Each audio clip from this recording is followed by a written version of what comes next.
Hey guys, good morning. চলে এসেছি একটা নতুন ব্লগ নিয়ে। তো আজকে সকালটা খুব তাড়াতাড়ি হয়ে গেছে, কারণ ঘুমটা তাড়াতাড়ি ঘুমটা হয়নি বলতে পারো, এত গরম। তো ওটার জন্য তাড়াতাড়ি উঠে গেছি। তো আজকে নাকি জল খাবারে মা বলে রুটি তরকারি করবে, কারণ ভাল লাগছে না আর কিছু খেতে। এই গরমের মধ্যে আর খেতেও ইচ্ছা করে না, বাট যাই হোক, ওটা করবে। প্লাস দেখি দুপুরে কিছু বানানো যায় কিনা, মানে মা বানাবে, আমি তো সেটা রেকর্ড করবোই। তো দেখা যাক। সো গাইস, বাড়িতে ছিল আম পান্না।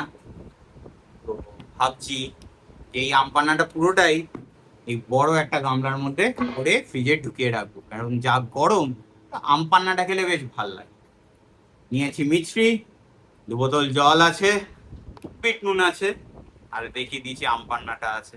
তো ওটা করে ফেলি। প্লাস আরো যদি জল লাগে তো ফিল্টার থেকে নিয়ে তো ফ্রিজে তো ঢোকাবোই।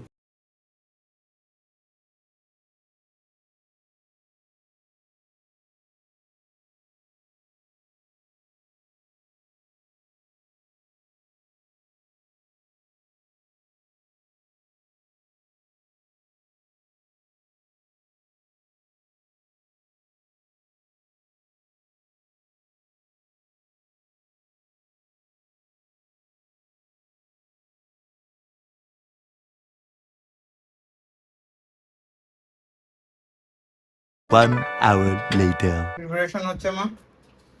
তৈরি করব শশার শুক্তো। এখানে কিন্তু কোনো তেতো যাবে না। হ্যাঁ, মানে উচ্ছে, নিম পাতা, করলা কোনো কিছু যাবে না। অনলি শশা, শুধু ফোড়ন আর বাদবাকি সেটা সিক্রেট। ওটা দিয়ে তৈরি হবে শশার শুক্তো। আমি এখন শশাটা কাটবো। শুরু করছি শশার শুক্তো। তেজপাতা দিলাম,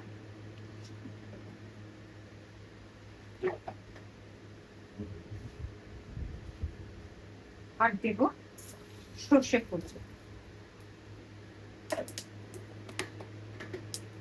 ওই যে বললাম যা কিছু হবে, ফোড়ন আর আদা সর্ষে বাটা। এবার শশাগুলো দিয়ে দিচ্ছি। দেখুন, শশাগুলোকে এইভাবে কুচিয়েছি। গ্যাসের ফ্লেমটা একটু হাই করে নিলাম।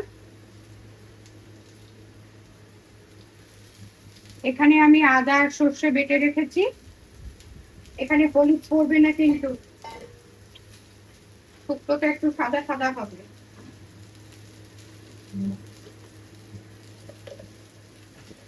নুন দিয়ে দিচ্ছি।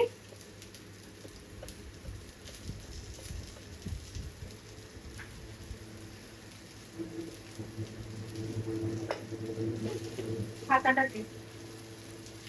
আচ্ছা, না খাতা।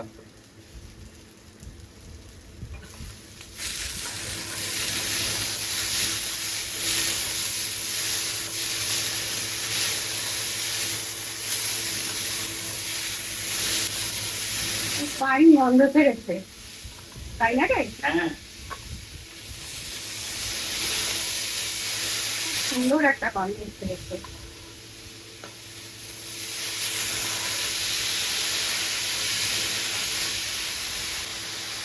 একটু ঢাকা দিয়ে দিই, তাহলে শশাটা মজে যাবে।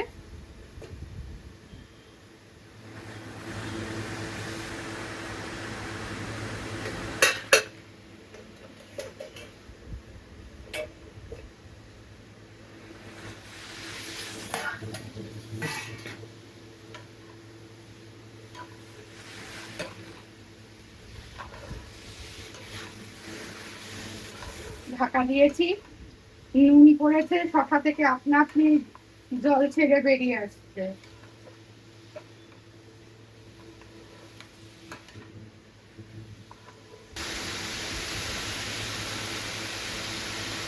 এবার আদা সর্ষে বাটাটা দিয়ে দিলাম।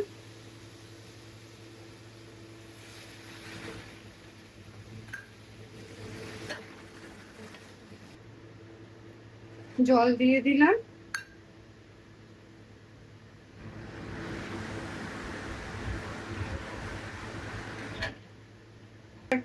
ফুটে উঠলে মিষ্টি দেব। এটা আমার সিক্রেট।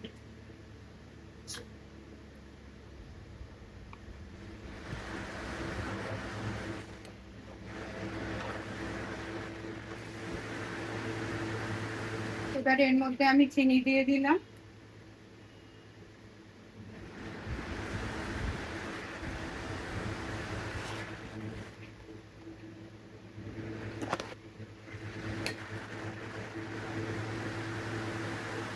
শেষ হয়ে যাওয়ার মুহূর্তে যখন আমি গ্যাস বন্ধ করব তখন একটু ঘি দিয়ে বন্ধ করে দেবো।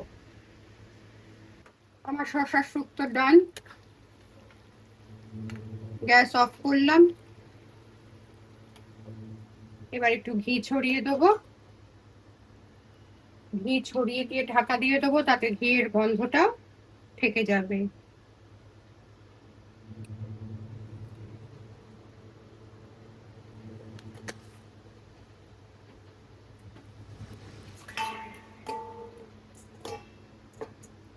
A few minutes later. আজকে তৈরি করছি আলু ঝিঙের বাটি চচ্চড়ি। খেতে খুব ভালো লাগে, কোনো মশলা থাকে না।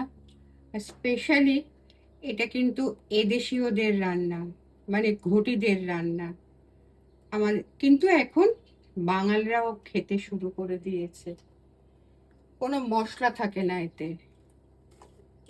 আমি ঝিঙে আর আলুগুলোকে ডুমো ডুমো করে কেটে নিয়েছি, নিয়ে জল দিয়ে বসিয়ে দিয়েছি। এটা পেঁয়াজ দিয়েও হয়, আমি পেঁয়াজ দিয়ে করছি না কারণ রিচ হয়ে যাবে। যদিও রিচ হয় না এটা, আমি 1 কোয়া রসুন দিয়েছি।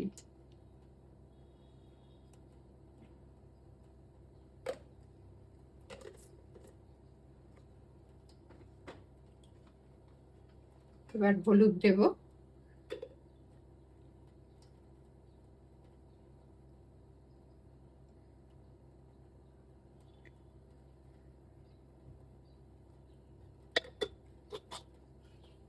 আর আর দেব কাঁচা সর্ষের তেল।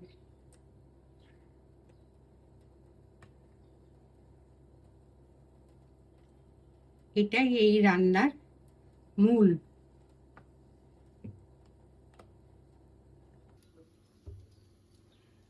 কাঁচা লঙ্কা দিয়েই করি, কিন্তু আজকে একটু ইচ্ছে হলো শুকনো লঙ্কা দিয়ে করার, তাই শুকনো লঙ্কা ভেঙে দিয়ে দিলাম।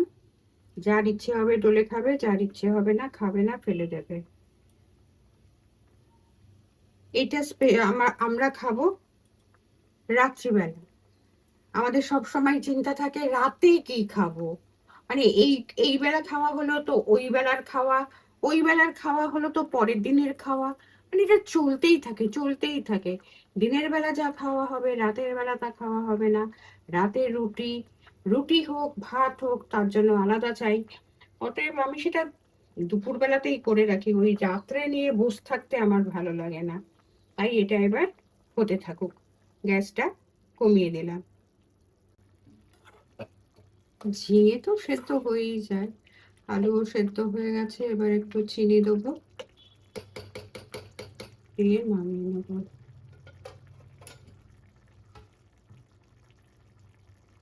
কোনো ঝামেলা নেই, কোনো মশলা নেই।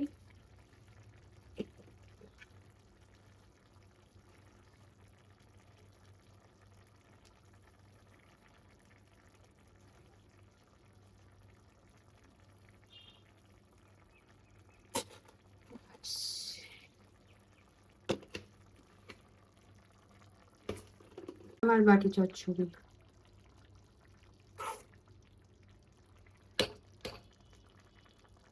One eternity later. So guys, একটা ব্যাপার হচ্ছে যে স্পাইডারম্যানের পোস্ট কার্ডগুলো লাগিয়ে দিয়েছি।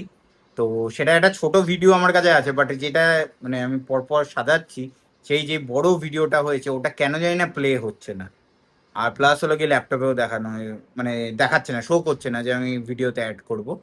তো ওটা একটা মানে কি বলবো, আর ওটা আর দেখাতে পারলাম না। প্লাস আমি ভিডিওটা দেখিয়ে দিচ্ছি মানে যেটা একদম রেডি হয়ে যাওয়ার পর। তো আজকের বেশিরভাগ রান্নাই আছে। তো এটাই আজকের ভ্লগ। আজকের ভিডিওটা ভালো লাগলে লাইক করবেন, চ্যানেলে সাবস্ক্রাইব করবেন। দেখা হবে পরের ব্লগে। Thanks for watching.